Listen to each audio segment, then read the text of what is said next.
পরিপ্রেক্ষিতে প্রতিনিয়ত কাজ করছে বার্জার পেইন্টস। নিউটাউনের নতুন 8তলা বিল্ডিংয়ে নিজেদের সদর দপ্তর পরিবর্তন করল বার্জার পেইন্টস। দেশের দ্বিতীয় বৃহত্তম রং প্রস্তুতকারক সংস্থাটি বিগত 100 বছর ধরে এদেশে ব্যবসা করছে। 1,90,000 স্কোয়ার ফুটের নতুন এই সদর দপ্তরের আনুষ্ঠানিক উদ্বোধন করেন রাজ্যের শিল্প ও বাণিজ্য মন্ত্রী শশী পাঁজা।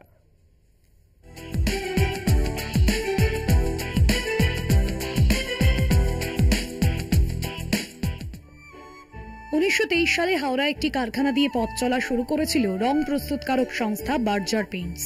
পরবর্তীকালে সিঙ্গুর রিষড়ায় আরো দুটি কারখানা তৈরি হয় দেশের দ্বিতীয় বৃহত্তম রং প্রস্তুতকারক সংস্থার।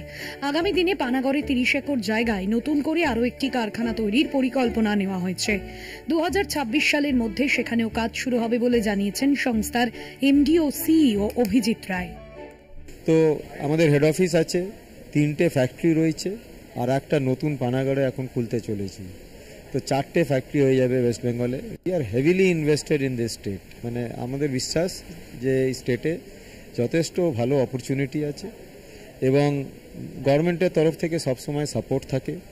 কোনোদিন আমাদের কোনো অসুবিধে হয়নি আজ অবধি। এবং আমার যা মনে হয় যে যদি সরকার ভালো, লোকজন ভালো, আমাদের নিজেদের এমপ্লয়িজরা খুশি, তো এখানেই ইনভেস্ট করবো, কেন আমরা এদিক ওদিক যেতে যাব।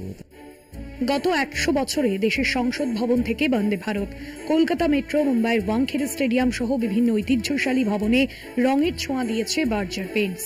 নিউটাউনের সংস্থার সদর দপ্তরটি রামধনুর রঙের ছটায় সাজিয়ে তোলা হয়েছে।